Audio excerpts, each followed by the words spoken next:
It is Friday, August 26th in the MLB, and I'm Austin from Calling Our Shot.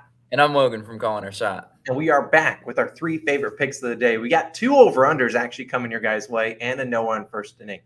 As always, guys, just do us a favor, hit that subscribe button. It's Friday. Let's make some money going into the weekend. And also, for good vibes, how about you drop a like on this video? Yeah, you got to drop a like. And before we hit a recap of yesterday, our college football week 0 best bets video is coming out a little bit later, probably around noon time today. So definitely check that out. But let's recap yesterday. A fourth straight winning day. Red Sox get it done. Red Sox, oh, God, man. They should have won that game outright if you had their money line. I'm so sorry. Athletics team total over 2.5. No sweat bet. They get it done for us. They scored 4 runs. You might have had to sweat it out a little.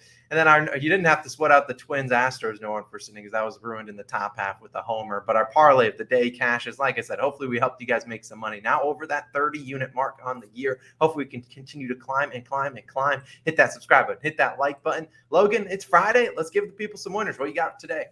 Yeah, you and I both have totals today, so let's start with my total. We're going to the Angels versus Blue Jays game, and I'm taking the under 8.5 total runs. Minus 105 on BetMGM's your current best value here. And as Austin's pulling up, the standard total across the books right now is 8.5. I hope it doesn't climb to 9 and we miss out on that. But it's kind of sitting steady right now at 8.5. And the books are really sharp this time of year at totals. Like, if you don't believe me, watch how many times they get it right to the number. But according to Action, 87% of the bets are on the over 8.5. And look, guys, if you have a site that you like to find public percentages on over-unders, let me know. Because, I rely on Action, but I just want to know what other people use. But considering the large amount of people, like you look at this matchup, you're just like Angels versus Blue Jays. This sounds like runs. We got Trout, we got Ohtani, we got Vladdy, and then the people are just betting the over. But I think these two pitchers can get it done. We got Mitch White starting for the Blue Jays. 1 and 3 earned runs in each of his last 3 starts since getting traded to Toronto. He's coming in with a 3.38 ERA in his last 3 starts. He's been pretty solid, right? And you know what, guys? I don't need to tell you how big of a disappointment this Angels team has been, especially this Angels offense. The Angels, 28th in batting average, 28th in OPS this month. It's kind of an atrocious team. It's a really hard product to watch. The Angels are only hitting 205 on the road during the month of August, barely above the 200 mark. I'll take my chances with Mitch White being able to, get out a couple of their better hitters in the top half of the order and the Angels offensive production to continue to be dipped as it has been the whole year. Now, who's starting for the Angels? We got Reed Detmers, 4, 2, and 1 earned runs in each of his last 3 starts, coming in with a 4.29 ERA and a 1.43 WHIP. I mean, it's not like Reed Detmers is a scrub by any stretch of the imagination. He has a few bad starts here and there, but what I really have to point out and why you might see some bags under my eyes is how dang late I had to stay up watching that Blue Jays Red Sox game. Toronto, in their last 2 games has been leaving a lot of runners. The Red Sox just left a lot of runners last night, but the Blue Jays haven't been much better, right? 3 for 13 runners in scoring position, 8 left on base, and then last night 2 for 12 runners in scoring position, 13 left on base. That's a ton of stranded base runners, and that's an under bettor's best friend, right? I see it as a trend. I think the Blue Jays, are swinging a little bit too hard for the fences, and they're stranding a lot of base runners in process, right? Detmers has been really good against, the home run. He's been really good at keeping the ball in the yard. He's only allowed a home run in 2 out of his last 6 starts, and the teams he didn't allow a home run to were really good, power hitting offenses, right?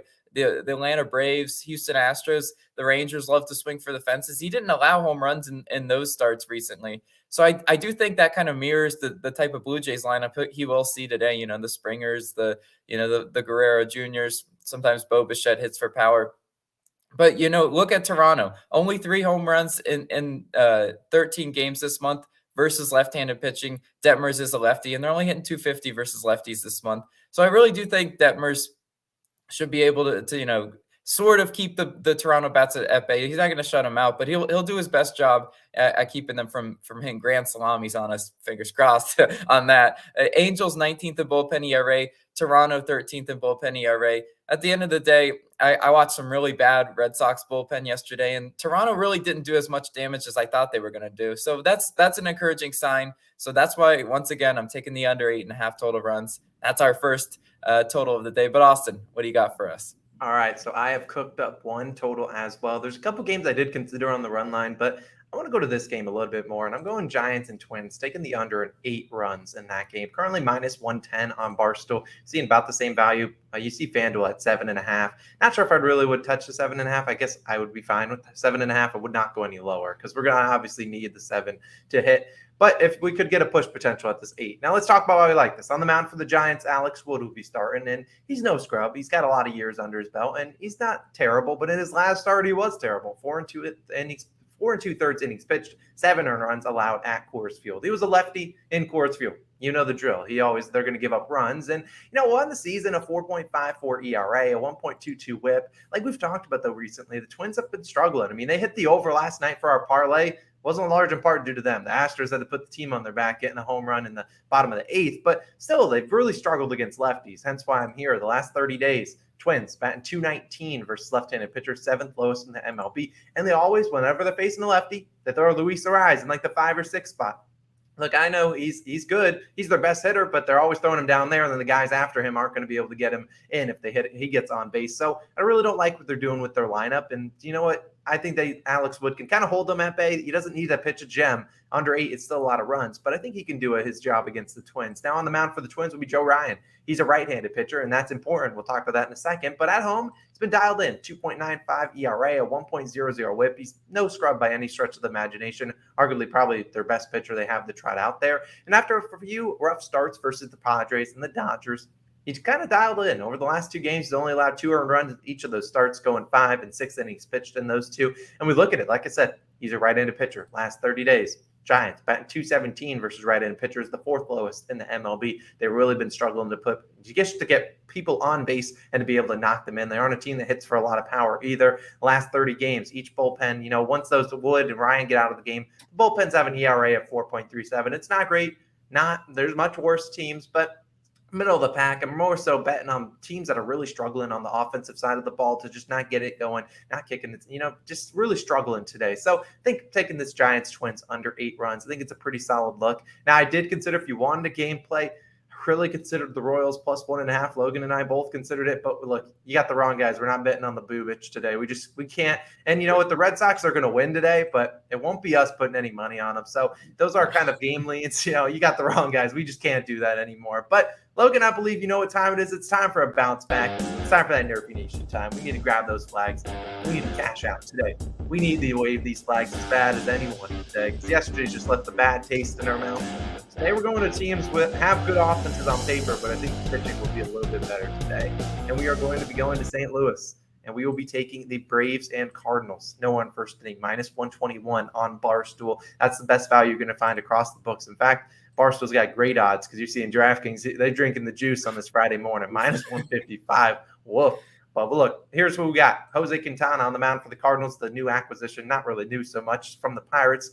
19-5 on no one first innings. Been pretty solid. He's been getting it done. Braves, despite all that firepower at the top of the lineup, 19th in first inning runs. So really think Quintana can get me those first 3 outs. Who's on the mound for the Braves today, Logan?